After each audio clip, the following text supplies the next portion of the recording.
guys, welcome back to the channel, and as per usual I'm just going to get to it. So today, well, this was first thing this morning, and as you can see the proportions in this one wasn't quite right.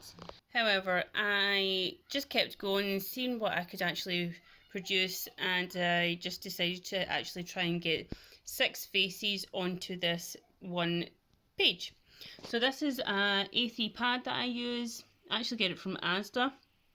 I think it's about £2.50. So while I'm just getting the fundamentals and the proportions and everything all correct, I'm utilising the really quite cheap sketch pad.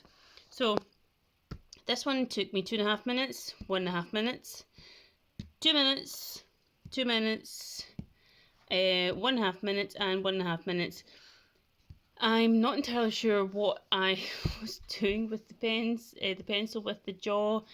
It's quite severe, especially these two. They're very squished as well. I'm just putting it down to a learning day, and it was the first sketch. Sometimes I get it together very quickly, sometimes I don't, and I think this is one of the cases where I just didn't. But every day's a learning day. Utilise geometric and observational methods along with the good speeds, creating the feedback loop. If you would like more information about it, please let me know and I shall get to it. Thanks guys!